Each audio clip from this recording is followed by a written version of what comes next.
Hello viewers, my name is Anup Singh and welcome to Teachers Talk. Viewers, as already you know that with the way our show proceeds ahead, we let you introduce with the number of personalities. So as you can see today that I have with me students here in the frame. We will talk to them and let you know all about their, I will not say that hard work, but उनकी कुछ ऐसी परेशानियां, उनके ऐसे कुछ दुख दर्द जो उन्होंने लॉकडाउन में झेले हैं और एकदम से अभी स्कूल में उनको बोला जा रहा है कि आपके पेपर आ चुके हैं, अब आपको एग्जाम्स की तैयारी करनी है। अब इन बच्चों की अपनी तरफ से क्या परेशानियां हैं, क्या कुछ वो अभी फील कर रहे हैं, एग्जाम्स के लिए प्रिपेयर हैं कि नहीं है, लॉकडाउन का कितना इनको इफेक्ट हुआ और किस तरीके से इनकी तैयारी है। तो सबसे पहले मेरे साथ में है मिताली जो कि एपीएस दुमाना की स्टूडेंट है। तो मिताली, आप मुझे ये बताइए कि पहले तो चलो मैं लॉकडाउन के ऊपर ही आऊंगा कि लॉकडाउन में ये नहीं कहूंगा कि क्या कुछ आपने नया सीखा, ये कुछ कहूंगा कि लॉकडाउन आपके लिए कैसा रहा। यानी कि कई सारे ऐसे लोगों के लिए वो एक तरह से बुरे सपने की तरह रहा, कुछ लोग इसको कह रहे हैं कि हमने ब्लेसिंग इन डिस्गाइज की तरह रहा, हमने बहुत कुछ इस लॉकडाउन के दरमियान बहुत कुछ सीखा हमने। तो आपके लिए बेटा ये कैसा रहा, ये जो 2020 चला गया, तो आप इस 2020 को किस तरीके से देखते हैं as a student? Hello everyone, मेरा नाम मिताली मनहास है और मैं आलम पब्लिक स्कूल दमाने की स्टूडेंट हूँ। तो जो सर ने बात कही अभी कि लॉकडाउन कैसा रहा, सबसे पहले तो इस पेंडेमिक के बारे में किसी ने सोचा भी नहीं था कि ऐसा भी कोई दौर आएगा कि मैं पूरा साल घर पे बैठना पड़ेगा। और रही बात स्टूडेंट्स के ऊपर इसके इफेक्ट की, स्टूडेंट का तो एक तरह से एक पूरा साल वेस्ट गया। वेस्ट इन द सेंस कि उन्होंने अपना स्कूल का एक साल जो था, कीमती साल जो था, उसे ऐसा नॉर्मल स्कूल लाइफ की तरह एंजॉय नहीं किया। पढ़ाई की बात करें तो स्कूल वालों ने काफी एफर्ट्स डाले, ऑनलाइन क्लासेस का अरेंजमेंट किया और जहाँ पे जो भी दिक्कत आई उन्हें कॉप अप करने की भी कोशिश की। और जैसे जैसे सिचुएशंस नॉर्मल होती रही तो उन्होंने धीरे धीरे बच्चों को स्कूल में बुलाना भी शुरू किया। और सब जो बेसिकली जो स्टार्टिंग में वॉलंटियर बेसिस पे जो डाउट क्लियर सेशंस होते थे वो हुए, फिर उसके बाद धीरे धीरे उन्होंने कंपल्सरी कर दिया। और जो और स्कूल की तरफ से तो यही रहा था कि जो भी लॉस हुआ उससे जितनी जल्दी हो सके उतना रिकवर किया जाए। और उनका मेन एम ये भी था कि जो अगला साल है उसके ऊपर इस चीज को कोई इफेक्ट ना पड़े। ठीक है, तो नटशेल में अगर कहें तो आपके हिसाब से टीचर्स की तरफ से बड़ा अच्छा एफर्ट रहा, लेकिन कहीं ना कहीं आपको क्या लगता है कि जो टीचर्स का जितना एफर्ट रहा ऑनलाइन क्लासेस को लेने का, तो उस लेवल से क्या एज ए स्टूडेंट मतलब आप अच्छे तरीके से इस चीज को बता पाएंगे कि बच्चों को क्या उसका उस लेवल तक लाभ पहुंच पाया? टीचर्स ने तो पूरी कोशिश की उसके पूरा बेनिफिट देने की, पर जो स्टूडेंट्स थे वो एक तरह से खुद ही लटरमस्त थे। उन्होंने खुद ही इस चीज को सीरियस नहीं लिया। वो खुद, अब वो ऑब्वियस है कि जब तक सर पे डंडा ना हो तब तक कोई चलता नहीं है। तब फोन हाथ में दिया है तो सबको पता है फोन में क्या होता है, सोशल मीडिया। अब मैं थी, मेरे फ्रेंड्स थे, मेरे क्लासमेट्स थे, बैचमेट, सीनियर, जूनियर, सब यही बताते थे कि हम लोग तो ऑनलाइन क्लास में सिर्फ बैकग्राउंड पे सोशल मीडिया यूज करते थे, सिर्फ स्क्रॉलिंग ही की है। और जब स्कूल खुलने की बारी है तो सबके होश ही उड़ते हैं, कोई पेपर देने को राजी नहीं है। ठीक है, ठीक है। तो आपके साथ जानवी है, जानवी शर्मा जो है वो बीएसके की स्टूडेंट हैं, अभी इनके 12th के एग्जाम्स आने वाले हैं। तो जानवी बेटा, मेरा आपसे ये क्वेश्चन रहेगा कि किस तरीके की आपकी प्रिपरेशन है। खैर मम्मी पापा भी बहुत कुछ इतना कुछ नहीं कर रहे हैं क्योंकि पूरे साल भर आप स्कूल नहीं गए, ठीक है, ट्यूशंस भी नहीं हो पाई। अब जो भी कुछ है वो आपकी अपनी सेल्फ स्टडी के बेसिस पर ही होगा। तो एट योर ओन एंड आप अपने आप में कितना आपको फील होता है कि नहीं हमें साल भी कम पड़ता है ना, हमारी रिवीजन नहीं हो पाती, हमारा सिलेबस कंप्लीट नहीं हो पाता। तो how much you are confident कि the way your teachers and the way your parents are expecting from you that you will be there in the toppers. तो आप किस तरीके से अपने इस आगे आने वाले एग्जाम को, फाइनल एग्जाम जो कि विद इन फ्यू डेज में आपका एग्जाम है, तो आप किस तरीके से तैयारी कर रहे हैं और कितने आप मोटिवेटेड हैं? Thank you for asking the question sir. सबसे पहले तो टीचर्स और पेरेंट्स का मेरे पे बहुत ज्यादा ट्रस्ट है, बिलीव है। लेकिन हाँ, पेरेंट्स को भी पता है कि क्योंकि पूरे टाइम उन्हीं की आंखों के सामने रहती हूँ, उनको पता है कि मैंने कितना तैयार किया है, तो उनका उसी टाइप से मेरे ऊपर ट्रस्ट है। और बाकी टीचर्स को मेरे पे बहुत सारा ट्रस्ट है और मुझे करके दिखाना है वो। तो मेरी स्ट्रेटेजी यही है कि अभी smart work is the key to success. मैं स्मार्ट वर्क करूंगी, जो अब नहीं हो सकता उसको फॉरगेट इट।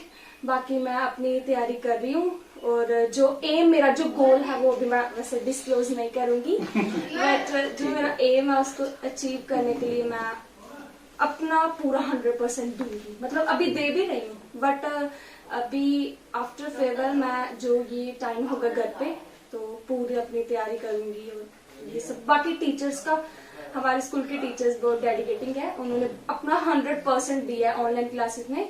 बट दैट्स ऐसा इसलिए तो नहीं कह रहे हो आपकी कहीं आपके स्कूल के टीचर्स इस वीडियो को कहीं अगर देख लें या कुछ ऐसा हो तो आप कुछ वैसा तो नहीं कह रहे हैं कि उन्होंने नहीं, अपना नहीं। बेस्ट एफर्ट दिया है? नहीं, टीचर्स ने अपना 100% दिया, but that's up to me कि मैंने कितना गेट किया है, वो मुझे पता है। ठीक है, बहुत अच्छा। तो उसके साथ में है विश्व बेटा, जैसा मैं आप लोगों से पहले बात कर चुका था, जानवी की ह्यूमैनिटीज सब्जेक्ट है और निहारिका का भी ह्यूमैनिटीज है, आपका नॉन मेडिकल है ना? तो नॉन मेडिकल का थोड़ा सा एक ये रहता है कि इसमें आपको 11th में ही आप ट्यूशंस वगैरह लगा लेते हैं, स्कूल में भी आपका वेल इन टाइम सिलेबस नहीं पूरे तरीके से क्लियर होता है, जो हमारे डाउट्स हैं वो लास्ट तक रहते हैं, बच्चे पहले ही 11th के भी एग्जाम्स भी नहीं हुए होते हैं तो अपनी ट्यूशंस के लिए, प्राइवेट क्लासेस के लिए राशन करते हैं। तो इस बार तो बेटा ऐसा कुछ हुआ ही नहीं है ना, इस बार पूरे साल आप घर में रहे, ना ट्यूशंस आपको अवेलेबल थी, कहीं पर भी नहीं थी। तो being a non medical student आप कितने तैयार हैं और कितने कॉन्फिडेंट हैं, और थोड़ा सा बताएं कि हाँ सर इतने टाइम पीरियड में मैं इतना कर लूंगा और एक्सपेक्टेड मेरी परसेंटेज जो है वो ये आने वाली है, और अगर कहीं भी कोई दिक्कत आपको आ रही है तो वो किस हिसाब की कोई दिक्कत आ रही है? First of all thank you for asking question sir.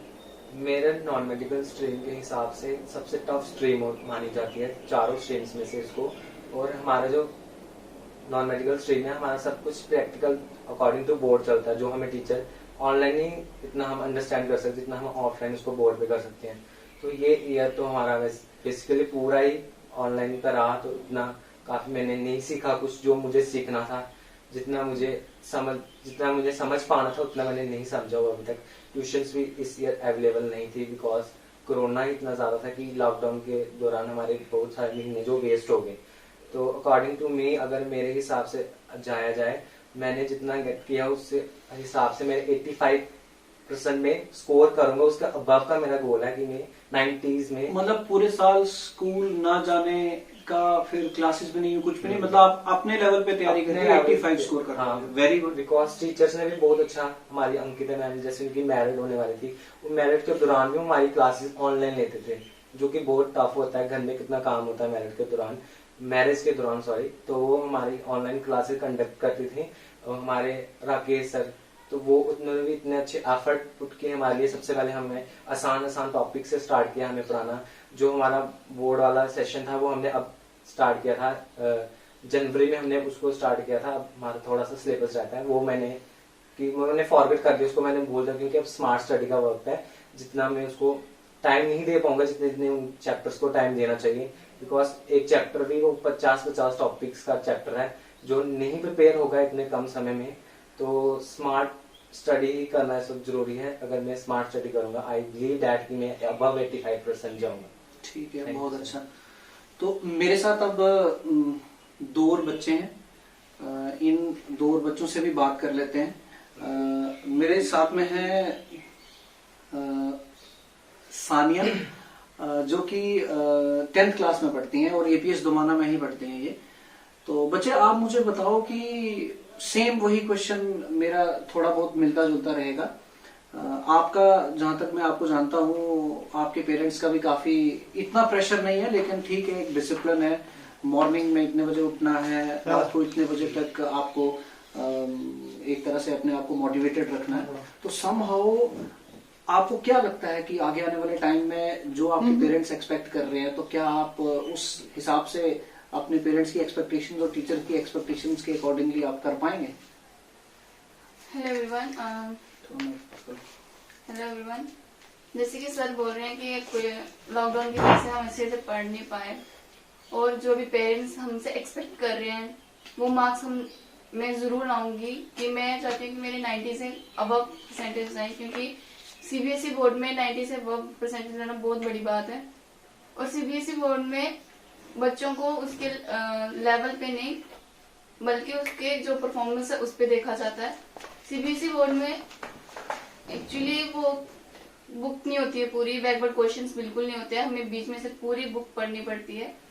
और अभी जैसे कि लॉकडाउन लगा था उसमें हमने कुछ भी नहीं किया है, ऑनलाइन क्लासेस चल रही थी। तो कैसे कर लोगे? वही तो मेरा क्वेश्चन है कि अभी मतलब स्कूल में टीचर्स इतना प्रॉपर वे से नहीं करा पाए, ठीक है, और आप लोगों ने भी अपनी स्टडीज को टोटली मतलब एक तरह से साइड लाइन ले लिया। तो मेरा ये क्वेश्चन है कि आप इस छोटे से टाइम पीरियड में मतलब कुछ दिन रह गए ना अब आपके पास, तो इन कुछ दिनों में आप कैसे वो प्रिपेयर करोगे? वो थोड़ी स्ट्रेटेजी हमें बताओ ताकि जो बच्चे आपको देख रहे हैं और सुन रहे हैं तो उनको भी वो स्ट्रेटेजी पता चले। कुछ अगर आप डिफरेंट कर रहे हैं, जैसा अभी जितने बच्चों से मैंने अभी बात किया ये स्मार्ट वर्क की बात कर रहे हैं, rather than to focus on the whole and full of the syllabus, if we will focus and make our strategy कि भाई हम अभी पूरे सिलेबस को ना पढ़ते हुए अभी हम वो कुछ ऐसे एक्सपेक्टेड और इम्पोर्टेंट टॉपिक्स को पढ़ेंगे तो we will definitely excel and we will score more than 90, जो इनका अपना लग रहा है। तो आपके हिसाब से आप कैसी स्ट्रेटेजी फॉलो अप करने वाले हैं? सर बहुत smart work and hard work दोनों करूंगी, क्योंकि हमारे बोर्ड के पेपर को सिर्फ 2 महीने रह चुके हैं। 6 मई को हमारे बोर्ड पेपर स्टार्ट हो रहे हैं और अभी तक कुछ भी नहीं पढ़ा हुआ है हमने, तो मैं पूरी दिन रात एक कर दूंगी पढ़ाई के लिए। और चाहती हूँ कि मेरे अच्छे से अच्छे नंबर आए ताकि जो पेरेंट्स मुझसे एक्सपेक्ट कर रहे हैं मैं उस पर खड़ी उतरूँ और जो टीचर्स भी मुझसे एक्सपेक्ट कर रहे हैं उस पर मैं पूरी की पूरी खड़ी उतरूँ। ठीक है, तो मेरे साथ है अमन जीडी गोइंका स्कूल में पढ़ते हैं, ये भी 10th क्लास में है। तो अमन, क्या स्ट्रेटेजी है आपकी? जहां तक मैं आपको जानता हूं और आपसे मेरी जो बात हुई अभी तक, आपकी जो राइटिंग जो आपका स्किल है वो थोड़ा सा उसमें आप लैग करते हो, तो आप किस तरीके से इस छोटे से टाइम पीरियड में अच्छे मार्क्स ले पाओगे? गुड आफ्टरनून एवरीवन, मेरा नाम अमन थापा है, मैं जीडी गोइंका नागबनी में पढ़ता हूँ।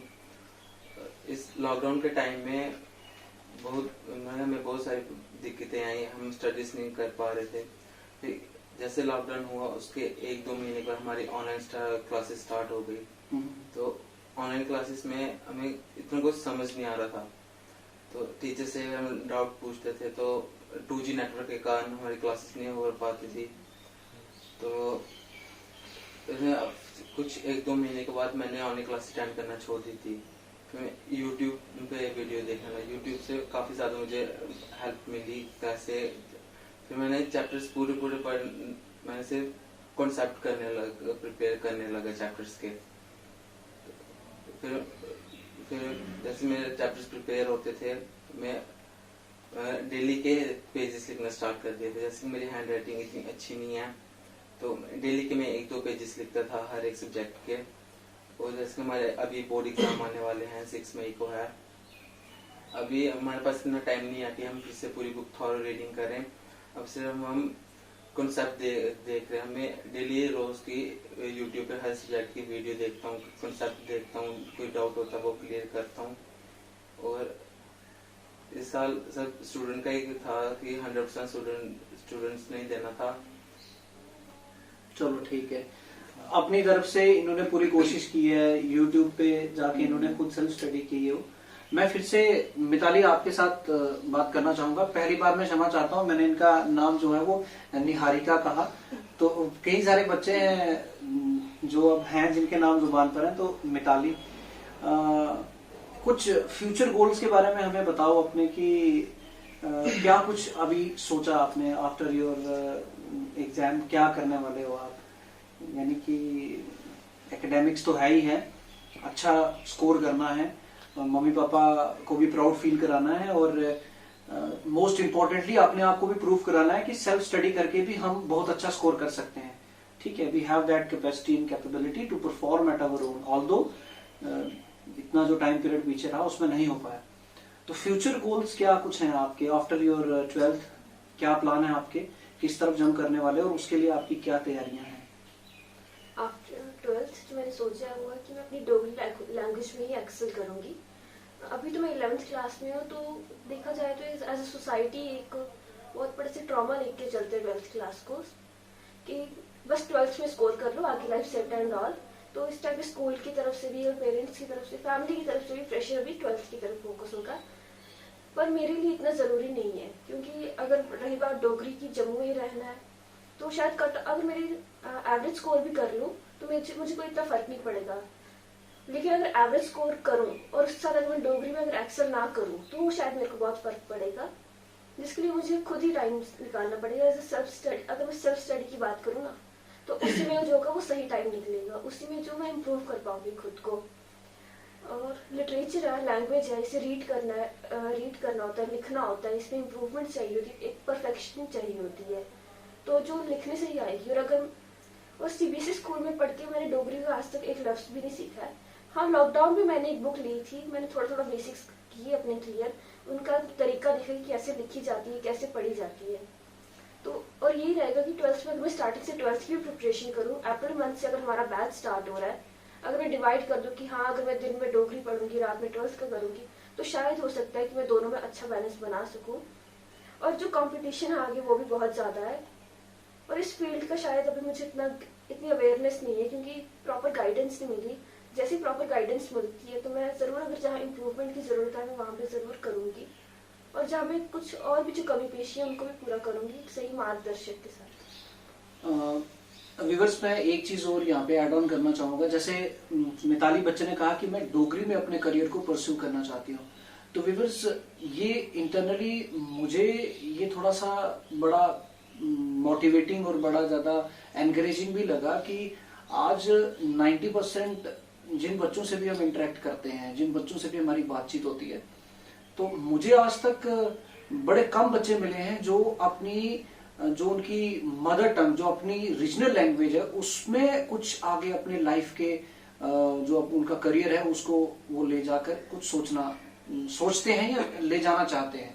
तो पर्सनली आई फील कि बहुत अच्छी बात है, आप डोगरी लैंग्वेज को आगे परस्यू करना चाहते हैं एज ए करियर, और बिल्कुल अच्छी बात है। अब तो हमारे वो पॉलिसी में भी ये एक चीज आ गई है कि आपको रीजनल लैंग्वेज और मदर टंग में ही आगे अपने बच्चों को शिक्षा देनी है, जो प्री प्राइमरी बच्चे हैं। तो बहुत अच्छी बात है, and I give you all the very best देता हूं मैं आपको आपके आगे आने वाले फ्यूचर के लिए।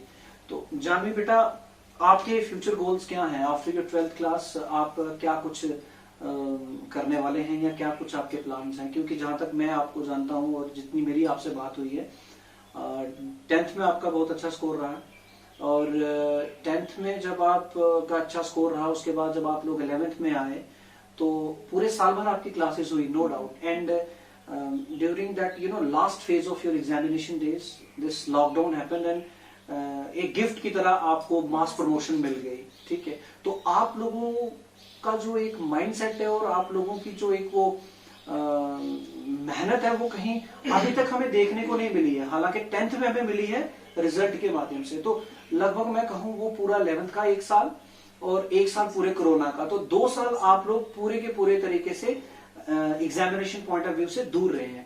तो आपके लिए और भी ज्यादा चैलेंजिंग होने वाला है, लेकिन फिर भी आपके पुराने उस रिकॉर्ड को देखकर हमें ये लग रहा है कि आप अच्छा करेंगे। लेकिन अपने फ्यूचर के कुछ अगर आप हमसे शेयर करना चाहते हो कि किस चीज की तरफ आपका मोटिवेशन है और क्या कुछ आपके फ्यूचर गोल्स और प्लान्स हैं?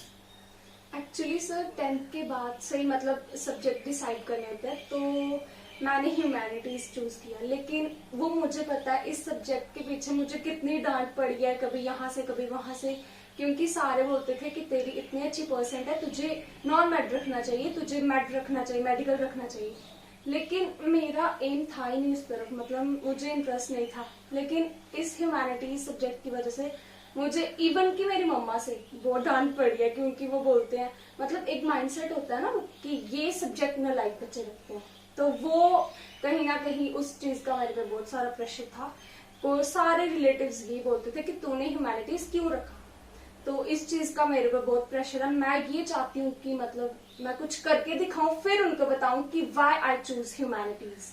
और बाकी मेरी एम इन लाइफ, मेरा इंटरेस्ट ब्यूरोक्रेसी में है, उसको अचीव करने के लिए अब भी फिलहाल मेरा गोल मेरी 12th की तरफ है। पहले मैं उसको अचीव करूंगी, जब मैं अपना एक गोल अचीव कर लूंगी then I goes to second. तो अब भी मेरा ये है कि मैं 12th में अच्छा स्कोर करूँ, क्योंकि चलो मैं बच्चे इसमें एक चीज और ऐड करना चाहूंगा वीवर, जैसे आपने देखा कि बच्ची बोल रही है कि just because of my mom मैं बड़ा डिमोटिवेटिंग फील कर रही थी, और ह्यूमैनिटी सब्जेक्ट को लेकर जो एक माइंडसेट बना हमारी सोसाइटी में, खैर ऐसा है नहीं अभी, मतलब बहुत कुछ अभी चुनिंदा ऐसे पेरेंट्स हैं जो ऐसा माइंडसेट रखते हैं, लेकिन कहीं पर भी किसी भी जगह पर जो पेरेंट्स ऐसा माइंडसेट रखते हैं तो प्लीज प्लीज प्लीज अपने बच्चों को फ्री हैंड दे दीजिए। वो जो करना चाहते हैं उसमें उनको सपोर्ट करिए, और ह्यूमैनिटीज में ऐसा मत सोचिए आप कि बच्चों का आपका करियर नहीं है और उन बच्चों का आपके फ्यूचर नहीं है। हमारे आज के टाइम पे जम्मू कश्मीर में अब एक तरह से एक रेवोल्यूशन आ चुका है यूपीएससी को लेकर। हमारे इस जम्मू कश्मीर में एक टाइम वो था जब 1 या 2 आईएएस क्वालिफाई करते थे, और आज हर साल जब भी यूपीएससी का रिजल्ट आता है आप देखिए हमारे इस अपने जम्मू और कश्मीर प्रोविंस दोनों से यूटी जो अभी हमारी बनी है, इसमें से 15-16 ऐसे आईएएस जो हैं बच्चे निकलते हैं, और उनका बैकग्राउंड ह्यूमैनिटीज ही होता है, मैक्सिमम बच्चों का, बाकी भी होता है। तो प्लीज पेरेंट्स आप अपने बच्चों को इस तरीके से ना ट्रीट करिए, जिसमें उनका इंटरेस्ट है वो चीज उनको करने दीजिए। तो विशव आप अगर कुछ इसमें एडअप करना चाहते हो तो आप बताएं कि किस तरीके से अपने आप फ्यूचर आगे गोल्स आप। मैं तो आफ्टर 12th स्टडी अपनी कंटिन्यू रखूंगा, बीएससी करूंगा, बीएससी का एमएससी अपनी केमिस्ट्री या फिजिक्स दोनों में से एक में करूंगा। आफ्टर दैट इसके बाद में टीचिंग प्रोफेशन में मानता हूँ सबसे अच्छा जो मुझे लगता है, आई लाइक इट। मैं टीचिंग प्रोफेशन में एज ए टीचर जो आगे अपने स्टूडेंट्स होंगे उनको अपने जैसा नहीं, मतलब अपने से भी बेटर बनाने की कोशिश करूंगा। उनको मैं बताऊंगा कि हाउ अपने आप को कैसे डेवलप करना, बिकॉज एज ए स्टूडेंट मैंने भी फेस किए जो प्रॉब्लम्स, जैसे कि कभी ग्रुप में हम बैठे होते हैं, क्लास में टीचर पढ़ा रहा होता है कि हम एक क्वेश्चन पुट आउट करते हैं, क्यों बेइज्जती हो गई हमारी। वैसे मैं अपने जो मेरे स्टूडेंट्स होंगे मैं हर एक को पॉइंट आउट करके अकेले के पूछूंगा, बेटा अगर आपको कोई प्रॉब्लम है आप मुझे पर्सनली पूछ सकते हैं, अगर सबके सामने नहीं पूछना है तो मैं अपने जो स्टूडेंट्स हैं उनको मतलब कि एज ए टीचर मतलब आप उनकी प्रॉपर ग्रूमिंग करेंगे, हाँ। आप उनको प्रॉपर मोटिवेट करेंगे, और हाँ। एक जिसको हम कहेंगे ओवरऑल उनकी डेवलपमेंट ओवरऑल डेवलपमेंट करूंगा एज ए टीचर। ठीक है ओके। सो व्यूअर्स, बच्चों से बात करने के बाद हमें एक चीज तो क्लियरली पता चल रही है कि कहीं ना कहीं हमारे बच्चे इस कोविड-19 कोरोना की वजह से अपने घरों में बड़े खुश भी थे स्टार्टिंग में कि क्लासेस नहीं लग रही हैं, लेकिन जब कोरोना थोड़ा सा स्ट्रीमलाइन हुआ, वैक्सीनेशन भी आई, स्कूल रीओपन करने का गाइडलाइन भी आ गया, बच्चे अब 1-1.5 महीने से स्कूल भी जा रहे, फिर एकदम से डेट शीट आ गई। हालांकि 40% जो है वो डिडक्शन सिलेबस में कर दिया गया है, बट फिर भी कहीं ना कहीं बच्चों को ये लग रहा है कि उस लेवल की तैयारी हमारी नहीं है। लेकिन बच्चों से बात करने के बाद हमें ये पता लग रहा है कि बच्चे मोटिवेटेड हैं, बच्चे बिल्कुल पूरे तरीके से तैयार हैं, और जिस भी तरीके का कोई भी चैलेंज होगा, चाहे वो इनका जो अपकमिंग एग्जाम हो या चाहे इनका कोई फ्यूचर अपकमिंग करियर को लेकर या कोई भी ऐसी चीज है, ये बच्चे पूरे तरीके से मोटिवेटेड है। सो व्यूअर्स, वाइंड अप करते हैं अभी हम इसको। Thank you very much dear students, wish you all the very best for your upcoming exam and your for future upcoming time period. So viewers, thank you very much. With the same way viewers, we will let you introduce with the number of people, maybe वो teachers हों, हालांकि हमारे इस page का नाम teachers talk करके है, पर मुझे कहीं पर भी जिस भी जगह पर मुझे ऐसा फील होता है कि मुझे लोगों से बात करनी चाहिए और आप तक उनकी बात पहुंचानी चाहिए, तो वो मैं फ्यूचर में भी करते रहूंगा। बाकी रही बात सीखने की, तो हर एक इंसान सारी उम्र सीखता ही रहता है, learning is a life long process, वो पता ही है सबको। तो कमेंट्स में प्लीज आप मेंशन कीजिए कि मुझे क्या कुछ इम्प्रूव करना है, किस तरीके से मैं इस चैनल को और भी बेहतर बना सकता हूँ। So thank you very much, do take care of yourself.